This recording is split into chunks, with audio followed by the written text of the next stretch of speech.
हाय, माझ्या चॅनलमध्ये सर्वांचं स्वागत आहे. तर आज बनवणार आहे आपण नवरात्र स्पेशल भोपळा. तर हा मोठा डांग्या भोपळा आहे. ह्या भोपळ्याला तुमच्याकडे काय म्हणतात ते कमेंट करून सांगा. आणि उपवासाला चालणारी भाजी आहे ही. तर आज मी तुम्हाला बनवून दाखवणार आहे. आणि मी भोपळा चांगला स्वच्छ धुवून चिरून घेतलेला आहे. तर भोपळा मी चुलीवर बनवणार आहे. इकडे मी हिरवी मिरची कट करून तेलामध्ये टाकलेले आहे.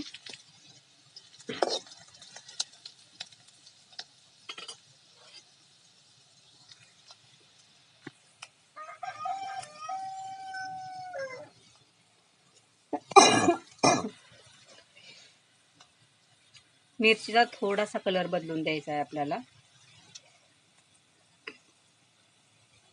म्हणजे ती कच्ची अशी राहत नाही आणि जास्तही जळून द्यायची नाही आहे. आणि हा भोपळा कमी जाळावरच करायचा आहे. तुम्ही गॅसवर बनवणार असाल तर गॅस कमी याच्यावर कमी करून ठेवायचा आहे.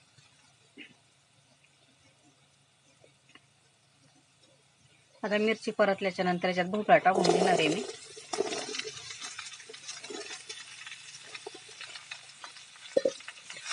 आणि हा भोपळा कशाबरोबर खायचा तर वरईच्या भाकरी बरोबर किंवा राजगिरीच्या भाकरी बरोबर.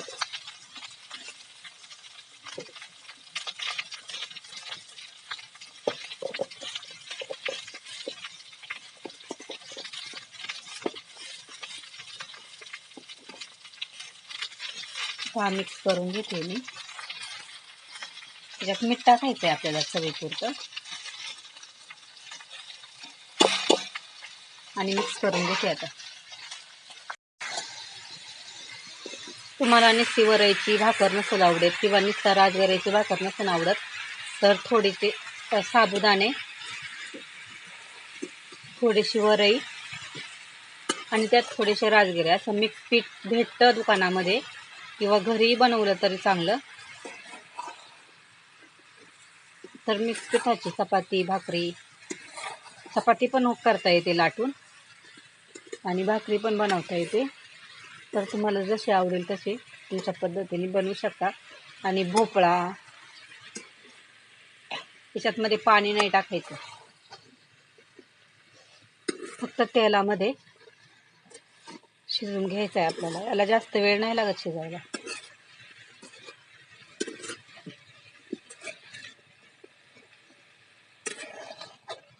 पाणी सुटतं आणि शिजायला पुरेसं असतं.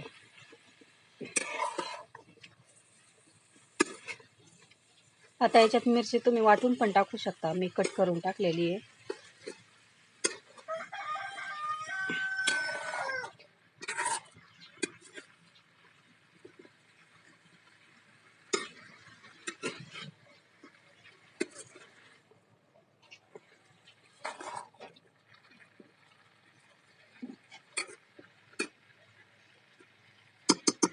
चांगला मिक्स करून घेतलेला आहे.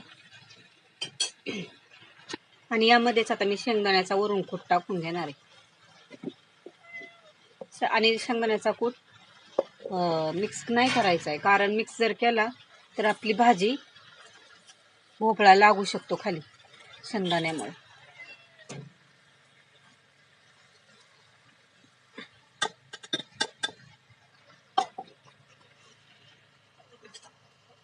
तर शेंगदाण्याचा कूट फक्त असा वरून पसरून घ्यायचा आहे आणि झाकण ठेवायचं आहे. 5 ते 10 मिनटं चांगलं कमी जाळावर शिजवून द्यायचं आहे आपला भोपळा. झाकण ठेव आणि म्हणजे कुठंही चांगला शिजला जाईल आणि भोपळा खाली लागणारही नाही अजिबात.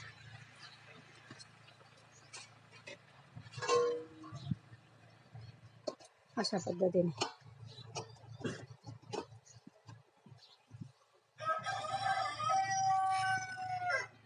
आणि एकदम कमी जाळ लावलेला आहे, गॅसवर ठेवलाय. तर गॅस एकदम कमी करून ठेवायचा आहे आणि झाकण ठेवून द्यायचंय 10-15 मिनटं.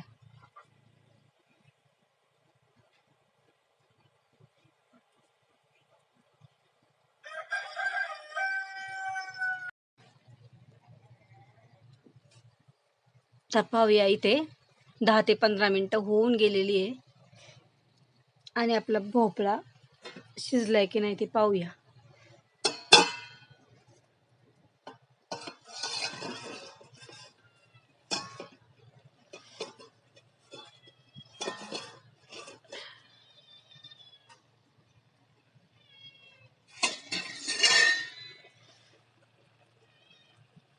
आता मिक्स करून घेऊ आपण शेंगदाण्याचा कूट.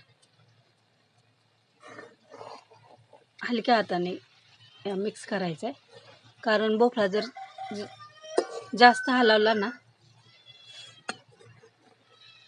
खूप असं हे हलक्या हाताने हलवायचं.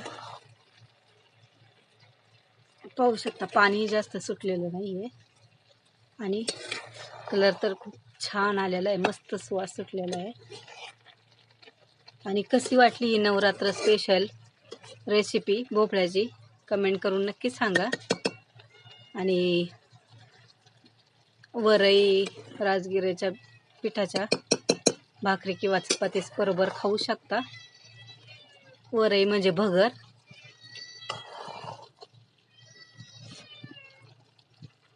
तर मी तुम्हाला दाखवते शिजलेला.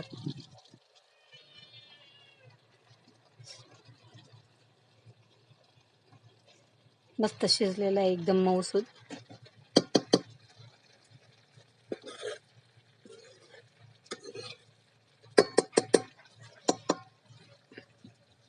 तर भोपळा तयार आहे खाण्यासाठी.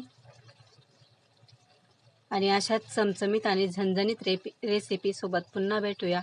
तोपर्यंत मस्त राहा, खुश राहा आणि माझ्यासारखी रेसिपी करून पहा. धन्यवाद.